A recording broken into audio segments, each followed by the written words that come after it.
আমাদের হচ্ছে এই পৃষ্ঠার প্রথম অর্ধেকটা পড়া হয়েছিল। এখানে হচ্ছে আমরা কিছু রুলস পেয়েছিলাম, যেটা হচ্ছে আপনার ইজহার। এখন হচ্ছে যে রুলস গুলা পাবো সেটা হচ্ছে ইকফা, নুন সাকিন ও তানবিনের ভিতরে ইকফার যে রুলস গুলা আছে সেটা। তো হচ্ছে ইকফার হরফ হচ্ছে 15টি। 15টি হরফ আমাদেরকে মুখস্থ রাখতে হবে, খেয়াল রাখতে হবে। সেটা হচ্ছে তা, ফা, জিম, দাল, দাল, সা, সিন, শিন, صاد، ضاد، ط، ظ، ফা, কফ, কাফ। নুন সাকিন বা তানবিনের পরে এই যে 15টি হরফের কথা বললাম, এই 15টি হরফের কোনো একটি হরফ যদি আপনারা পান, তখন হচ্ছে আপনাকে গুণনা করে পড়তে হবে। তো এই গুণনাটা কেমন হবে সেটা হচ্ছে আমি একটু উদাহরণের মাধ্যমে আপনাদেরকে বোঝানোর ট্রাই করতেছি। আউযু বিল্লাহি মিনাশ শাইতানির রাজিম। বিসমিল্লাহির রহমানির রহিম।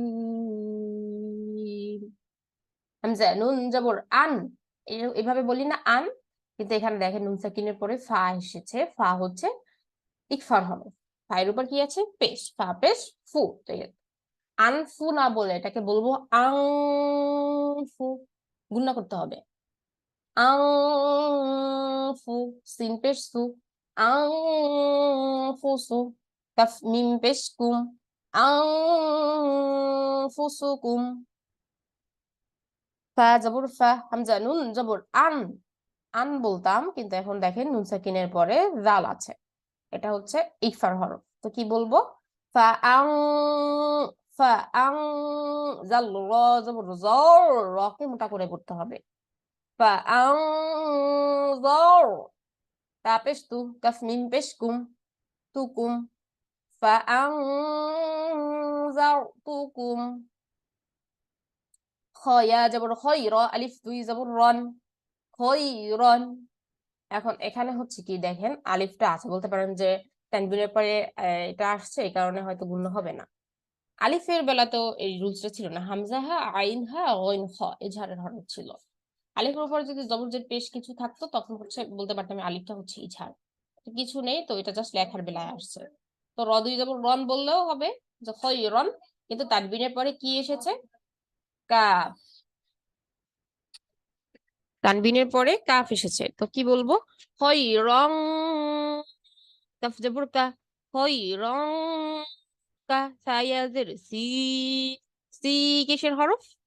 মাদের হরফ। জেরের বাম পাশে জজমওয়ালা ইয়া।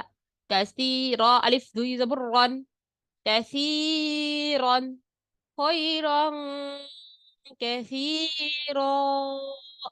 র বলে থেমে গেছি।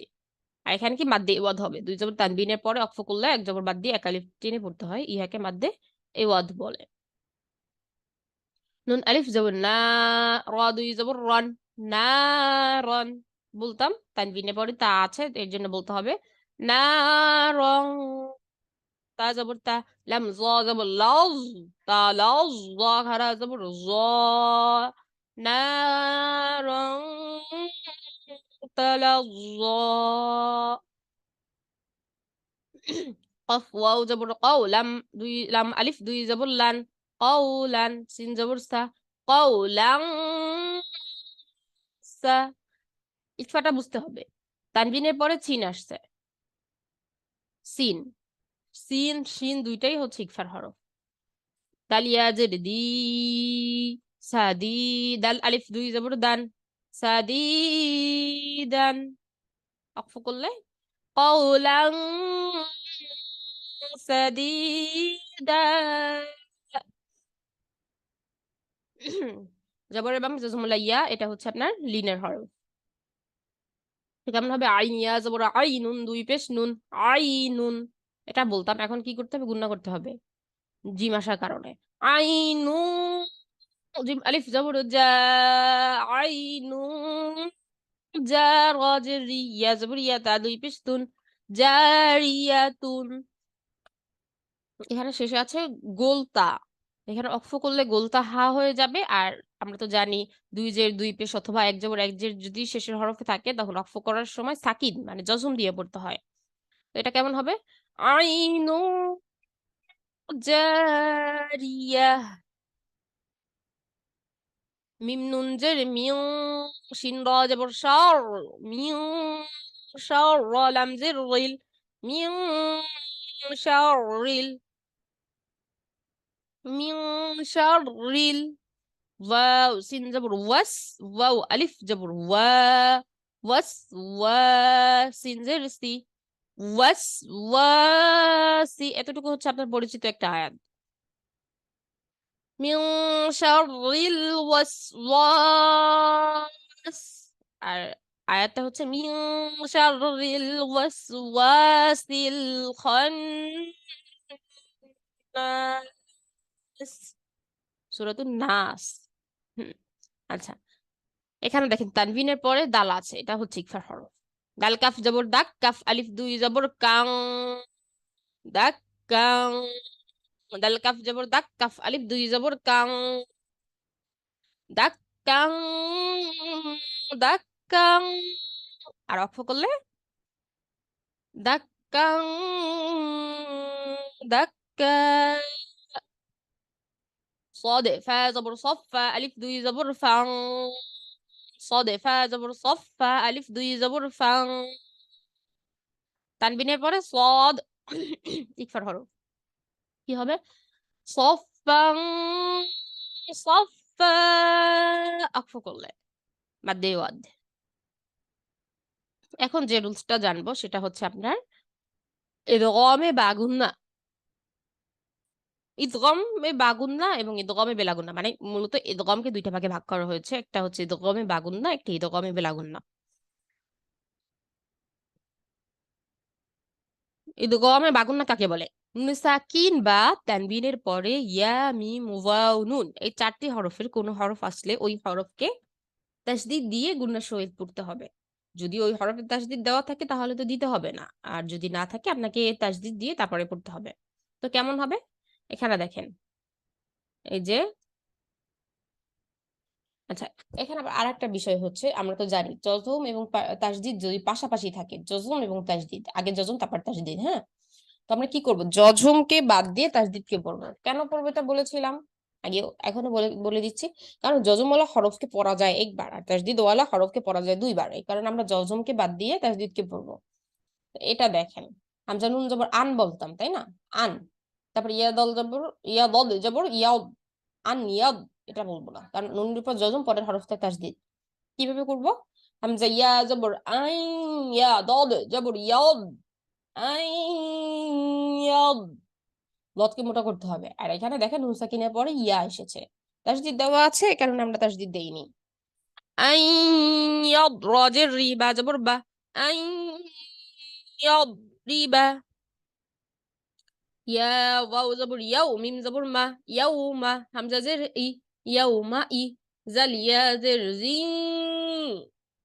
জি বলে গুণনা কেন করেছি? তানবিনের পরে ইয়া এসেছে। ইদগামে বাগুন্নাকে কি বলেছে? নুন সাকিন বা তানবিনের পরে। তো নুন সাকিন থেকে এটা পড়লাম আমরা প্রথমটা, এখন হচ্ছে তানবিন থেকে। আইয়াদরিবা ইয়াউমা ইযিন, ইয়াসদ জবর ইয়াস, দাল পেশ দু, ইয়াস দু, র নুন পেশ রুন, ইয়াস দুরুন। রুন কিসের গুণনা? হরকতের পরে নুনের উপর তাসদিদ, এই কারণে এটা হচ্ছে ওয়াজিব গুণনা। এখন দেখেন, হরকতের পরে নুন ও মিমের উপর যদি তাসদিদ হয় এটা হচ্ছে ওয়াজিব গুণ, আমরা জানি। আর যদি তানবিনের পরে নুন এবং মিমের উপর তাসদিদ হয় সেটা হবে আপনার ইদগামে বা গুন্না। এটা খেয়াল রাখতে হবে। হরকতের পরে তাসদিদ হলে ওয়াজিব গুন্না, তানবিনের পরে তাসদিদ যদি হয় নুন মিমে তখন এটা হচ্ছে ইদগামে বা গুন্না। হুম, আচ্ছা। আইয়াদরিবা এটা বলেছিলাম, ইয়াউমা ইযিন ইয়াসদুরুন নাস। অক্ষ করলে না, সিনের উপর সাকিন হয়ে যাবে। আর এখানে কি মাদ হবে? এখন তো নুন আলিফ যেমন না, মাদের হরফ, তাই না? যেমন বামে খালি আলিফ। এখন দেখেন, মাদ্দে আরজি হয়ে যাবে এটা। মাদ্দে আরজি কিভাবে হবে? মাদ্দে আরজির সংজ্ঞাটা আমরা পড়েছিলাম, মদের হরফের পরের হরফে অক্ফ হইলে। এই যে দেখেন, এটা মাদের হরফ, পরের হরফে আমরা অক্ফ করছি, অক্ফ করার কারণে তো এখানে জজম হয়ে গেছে, তখন তিন আলিফ টেনে পড়ছি। ইয়াসদুরুন নাস। এখানে দেখেন নুন সাকিনের পরে ওয়াও এসেছে, মিম ওয়াও জের মিউ, মিউ গুণা করতে হবে। ওয়াও আলিফ জবর ওয়া, ওয়া মিউ ওয়া, ওয়া অ বলা যাবে না, ওয়া ছোট গোল হবে, আবার স্বাভাবিক হবে। কফ দুই জের কিন, মিউ কিন। এখানে যে তানবিনের পরে পরের লাইনে যদি মিলিয়ে যাই তাহলে হচ্ছে তানবিনের পরে হা আসছে, এটা হচ্ছে ইজহার। না মিলালে মিউ কলকলা হয়ে যাবে। হা ত জের হিত, ত জবর ত, হিত ত, তা নুন পেশ তুন, হিত তুন, নুন গইন জবর নাও, ফা র জের ফির, নাও ফির, লাম জবর লা, কাফ মিম পেশ কুম, লাকুম। এটা হচ্ছে তানবিনের পরে নুনের উপর তাসদিদ, এটা হচ্ছে ইদগামে বাগুন্না। আপনাদের হচ্ছে এই বিষয়টা ভালোভাবে বুঝতে হবে যে কার পরে কি আসছে, কি গুন্না হয়েছে। صاد جر صي را ألف جبر را، سي را، طا ميم جبر طم، صراطم، মিম সিন পেশ মুস্তা জবর তা, মুস্তা, কফ ইয়া জের কি, মুস্তাকি, মিম আলিফ দুই জবর মান, মুস্তাকিমান। আকফ করলে মুস্তাকিমান, দেওয়াল صراطا মুস্তাকিমা। এটা হচ্ছে তানবিনের পরে মিমের উপর তাসদিদ, তো এটা অজীব গুণা না হয়ে এটা হবে ইদগামে বাগুন্না। হরকতের উপর নুন মিমে তাসদিদ থাকলে সেটা হতো ওয়াজিব গুণা। জিম নুন জবর জান, অজীব গুণা। নুন খাড়া জবর না, জান না।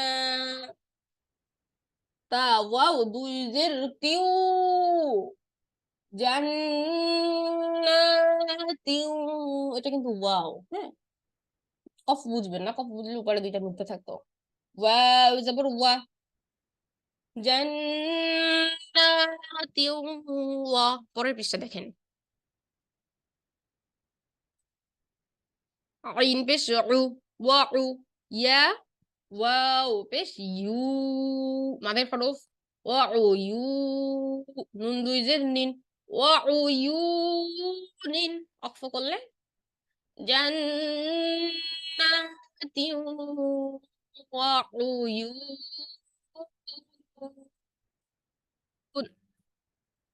হুম, ইদগামে বাগুন্নাটা আমরা জেনেছি, এখন একটু ইদগামে বিলাগুন্নাটা বলি। নুনে সাকিন বা তানবিনের পরে যদি র এবং লাম আছে, ইদগামে বিলাগুন্নার দুইটি হরফ, একটা হচ্ছে র আর একটি হচ্ছে লাম, তখন কি করতে হবে? ওই হরফকে তাসদিদ দিতে দিতে হবে যদি মানে আপনি তাসদিদ দেওয়া না থাকে, কিন্তু গুণা করা যাবে না। ইদগামে বাগুন্নাকে বলছে কি ওই হরফকে তাসদিদ দিয়ে গুণনা সহিত পড়তে, আর এখানে বলছে ওই হরফকে তাসদিদ দিয়ে গুণনা ছাড়া পড়তে। দেখি একটু উদাহরণ দেখলে আমরা অনেকটা ক্লিয়ার হবো। এখানেও দেখেন সেম জজম এবং তাসদিদ পাশাপাশি, তো আমরা কি করব? হামজা লাম জবর আল, লামকে ধরবো। আল লাম ইয়া জবর লাই, লাই এটা হচ্ছে আপনার ইদগামে বাগুন্না। আর আল এটা হচ্ছে বেলা গুন্না। নুন সাকিনের পরে লাম এসেছে, আর এখানে নুন সাকিনের পরে ইয়া এসেছে। আল্লাই, ইয়া কফ জবর ইয়া ক, আল্লাই ইয়াক, দাল জের দি, র জবর র, দি র, আল্লাই ইয়াকদির।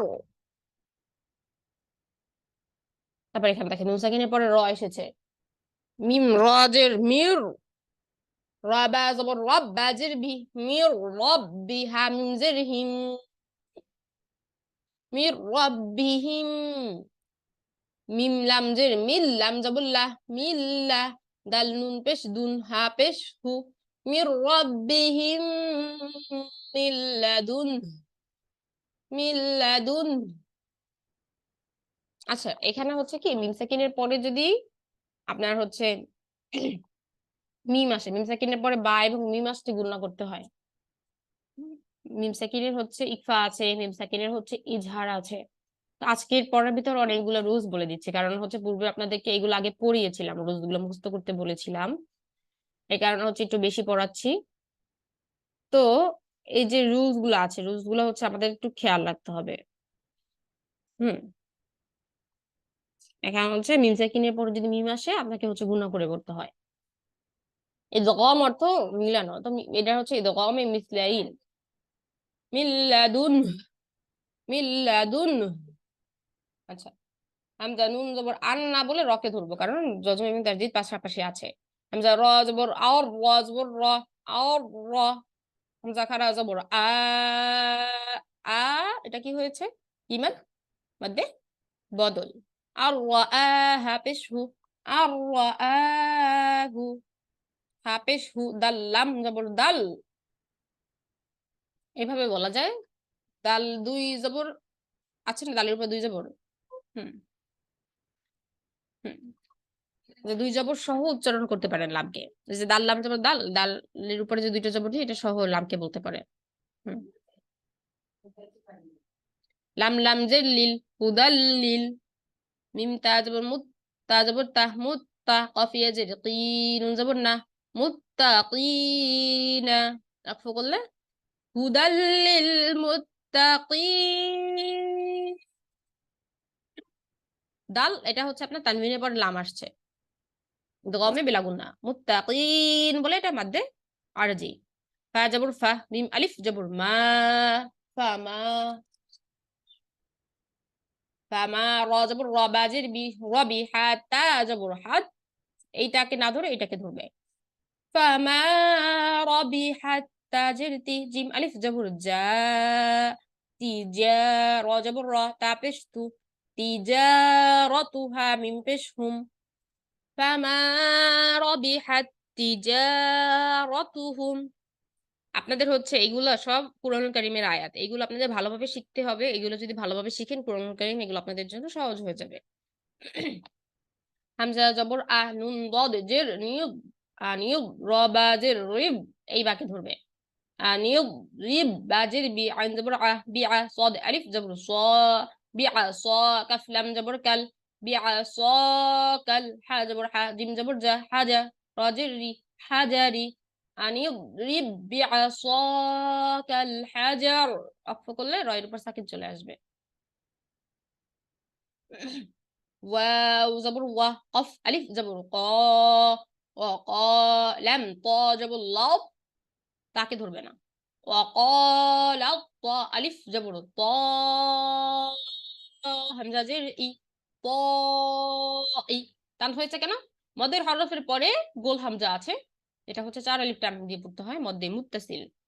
وقال الطائفة জবর ফা, ইফা তা দুই পেশ তুন, طائفة। وقال الطائفة। হামজা জাজের ইজ, জবর জ, ইজ। লাম মিম জবর লাম, তা মিম পেশ তুম, ইজ লামতুম, ইজ লামতুম। জালকে না ধরে জকে ধরছে। হামজা পেশ উ, জি মিয়াজের জি, উ জি, উ জি। উ বলা যাবে না, উ বললে ওয়াও এর মতো শোনাবে। উ, উ, উ জি। বা দাল জবর বাদ, খেয়াল রাখতে হবে। দেখে হচ্ছে কুরআনুল কারীম পড়ার সময় অবশ্যই খেয়াল রাখতে হবে পরের হরফকে ধরতেছি কিনা। শুধু যে হরফটা পড়বেন ওই হরফটার দিকে চোখ দিলেই হবে না, পরবর্তী হরফের দিকে খেয়াল দিতে হবে। যেখানে এখন দেখেন, আপনি যদি বা তা জবর বাত বলতেন, তাহলে আবার দাল থাকতো পরবর্তী লাইন, তখন কিন্তু আবার এক থেকে এবার মিলিয়ে যেতে হতো। জি বা দাল, আইন জবর দা, ওয়াও জবর ওয়া, দা ওয়া। তা পেশ তু, কাফ পেশ কু, দা ওয়া তু, কাফ পেশ কু বলেছি। হ্যাঁ, টান দেইনি কারণ এটা হচ্ছে হরকত। এক জবর এক জের এক পেশকে হরকত বলে, হরকতের উচ্চারণ তাড়াতাড়ি করতে হয়। মিম আলিফ জবর মা, দা ওয়া তু কুমা, উজিবাদ দাওয়াতুকুমা। আচ্ছা, হাসবুক। আজকে হচ্ছে আমাদের এই পর্যন্তই থাকবে। আমরা এর ভিতরে যে রুলস গুলা জেনেছি, ইদগামে বাগুন্না, ইদগামে বেলাগুন্না, এবং হচ্ছে উপরে শিখে এসেছিলাম ইকফা। তো হচ্ছে এই রুলস গুলা হচ্ছে ভালোভাবে পড়বেন এবং যতটুকু পড়বেন অ্যাপ্লাই করার চেষ্টা করবেন। তো হচ্ছে আমরা আমাদের রেকর্ডটা এখানে স্টপ করে দেই।